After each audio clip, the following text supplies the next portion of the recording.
নগর নিয়ামতপুরের ঐতিহ্যবাহী সর্ববৃহৎ বিদ্যাপীঠ নিয়ামতপুর ডিগ্রি কলেজে অভিযোগ উঠেছে ব্যাপক দুর্নীতি এবং সিন্ডিকেটকে ঘিরে। সাধারণ ছাত্রছাত্রীরা কলেজকে সিন্ডিকেট এবং দুর্নীতি মুক্ত করার দাবিতে রবিবার বেলা 11:30টায় কলেজ ক্যাম্পাসে বিক্ষোভ মিছিল এবং সমাবেশের আয়োজন করেছে। জনি আহমেদের প্রতিবেদনে থাকছে বিস্তারিত।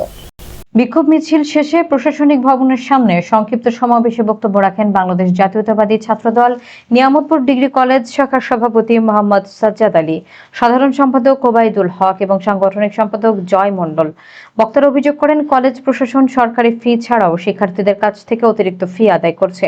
নিয়ম অনুযায়ী ফি ব্যাংকের মাধ্যমে জমা দিতে হবে, কিন্তু কলেজ কর্তৃপক্ষ ব্যক্তিগত ব্যাংক হিসাবের মাধ্যমে টাকা গ্রহণ করে পরে বোর্ডে জমা দিচ্ছে। শিক্ষার্থী প্রতি অতিরিক্ত 1500 থেকে 1800 টাকা নেওয়া হচ্ছে। বক্তারা আরো উল্লেখ করেন, কলেজের ভারপ্রাপ্ত অধ্যক্ষ এবং জুলাই আন্দোলনে নিহত রায়হানের হত্যা মামলার আসামি মমতাজ হোসেন মণ্ডল ও বিভিন্ন বিভাগের প্রধানগণ এই অনিয়মে জড়িত। ছাত্ররা দাবি করেছেন, যত দ্রুত সম্ভব কলেজের সকল দুর্নীতি, সিন্ডিকেট এবং অনিয়ম বন্ধ করতে হবে। এজন্য তারা উপজেলা নির্বাহী কর্মকর্তার কাছে স্মারকলিপি পেশ করেছে। আমাদের তো ওখান থেকে আমরা মোট পরীক্ষা দিয়েছিলাম 35 কি 38 এরকম। তো সেখান থেকে আমরা মাত্র 2 জন পাশ করছি, সেখানে আমি একজন আর একজন আছে।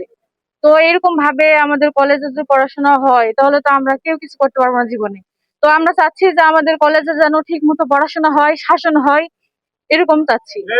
উদাত্ত আহ্বান জানাচ্ছি যে অতি দ্রুত এই কলেজে একজন অধ্যক্ষ নিয়োগ দেওয়া হোক এবং কলেজের প্রাণ পুনরায় ফিরিয়ে দেওয়া হোক। ধন্যবাদ। আমাদের ফর্ম ফিলআপ কে কেন্দ্র করে নিয়ামতপুর কলেজে একটি বিশাল চক্র, একটি সিন্ডিকেট চলতেছে।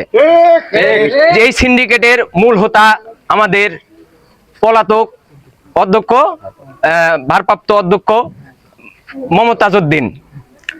আমরা এই সিন্ডিকেটের একটা তদন্ত চাচ্ছি এবং বিগত 2 বছর যাবত, 1.5 থেকে 2 বছর যাবত এই আমাদের অধ্যক্ষ, আমাদের ক্যাম্পাসের অধ্যক্ষ এই মমতাজ উদ্দিন, তিনি পলাতক আছেন, যার কারণে, যার নেতৃত্বে এই নিয়ামতপুর কলেজে সিন্ডিকেট।